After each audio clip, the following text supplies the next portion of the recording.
So, hi everyone, I'm Tajah, my pronouns they, them, and I'm from King's College London, and I run the Conversation About Race programme, which is an initiative that was started in conjunction with Citizens UK. I'm not sure if anyone's, I see some nods, but Citizens UK is a community organising group that's based across the UK, and they work alongside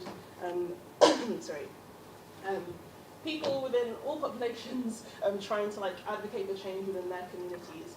And so the Citizens UK group worked alongside King's to put together what initially was Conversation About Race 5 years ago to what it has become now. So within this session, we'll be talking about what it is in detail, what we need to run a session effectively and bravely.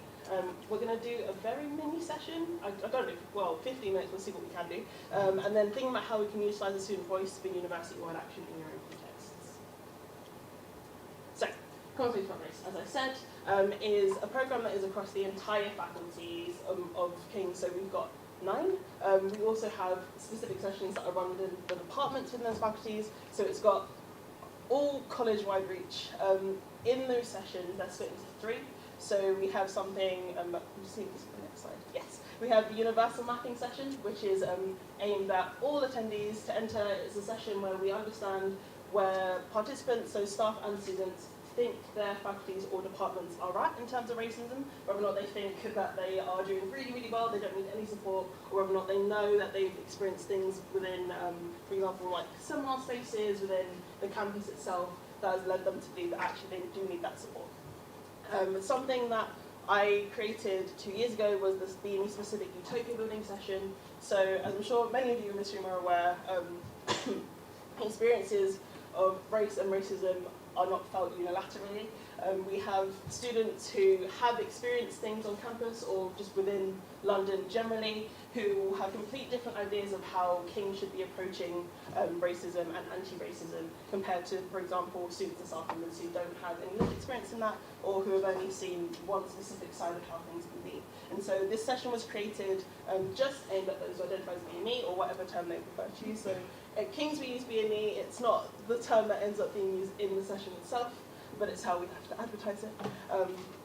In this session we have students and staff members who are able to talk far more openly about the experiences that they've had across the board, both in London but also on campus, and then we can use their ideas to get them to imagine worlds beyond what King's is offering them currently. So instead of in the universal mapping session, you're like, so how would you like your sessions to be? How would you like your seminars to be? We can move to how would you like your entire King's experience to be? What would make you feel more empowered to be able to speak up in your context? What would make you feel that you are able to speak, ask questions, and leave King's feeling as if you've gotten a positive experience and not one that you paid 9+K for to feel like you've experienced real issues.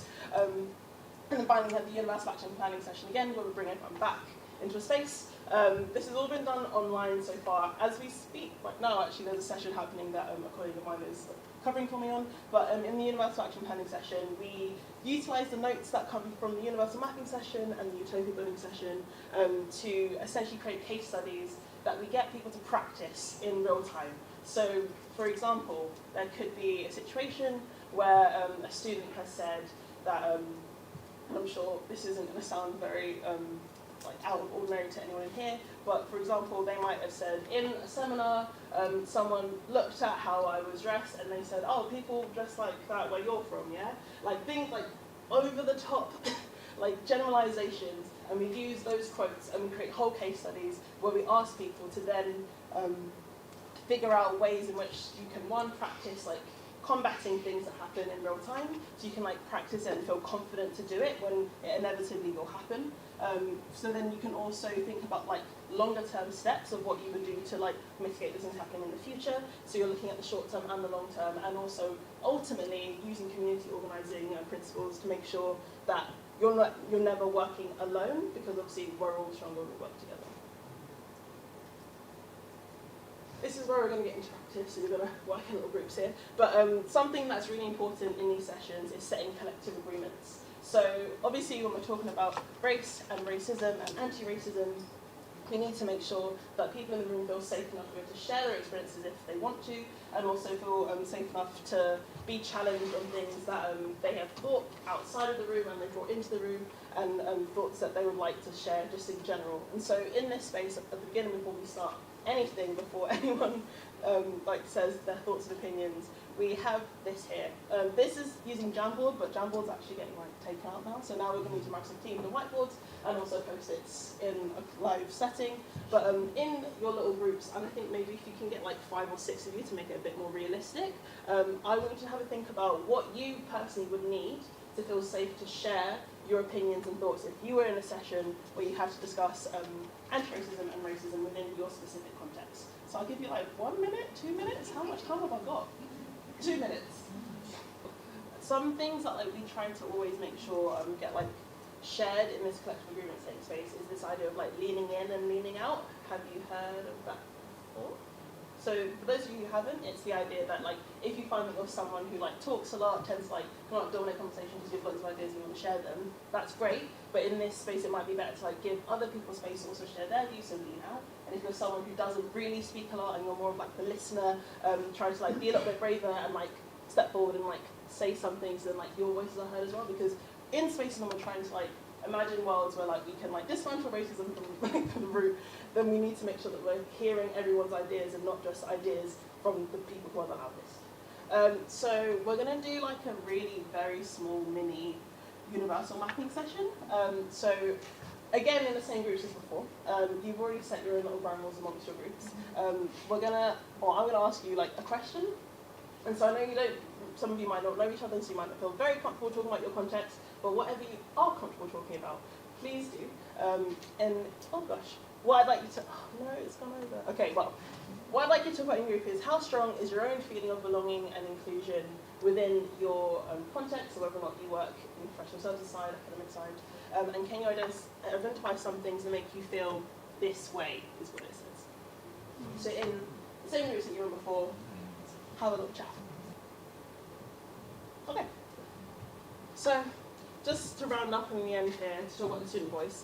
So there are multiple entry points for the student voice to impact the flow of conversation about race, also called CAR. So like I mentioned before, direct quotes form the foundation of the case studies that participants work on. So real experiences that students have had are what build the case studies that we give back to the students and staff who take part in these sessions.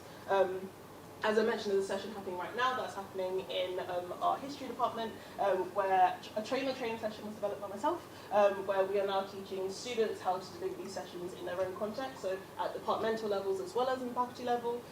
So in being able to do these focus groups, they're able to work a lot more agilely, be able to respond to what their peers are saying when they say it, and we can say, well, okay, I heard this happening. In a month's time, we're going to set up a session, rather than having to work with my timetable. Be well, we have room in 3 months. So it gives a lot more flexibility to the way that we can move at pace for what's needed for students to be able to have the experience that they deserve at the institutions that they pay so much to be at. So that's the end, but I just want to leave you on a quote, as we leave all of our sessions on a quote. This is by Rebecca Solnit from Hope in the Dark, where she says, hope is not a substitute for action, but a basis for it. And I hope that everyone who's been in this space, who wants to do all this work for the students in their context, just remembers that we have to do something. We can't just hope that things happen.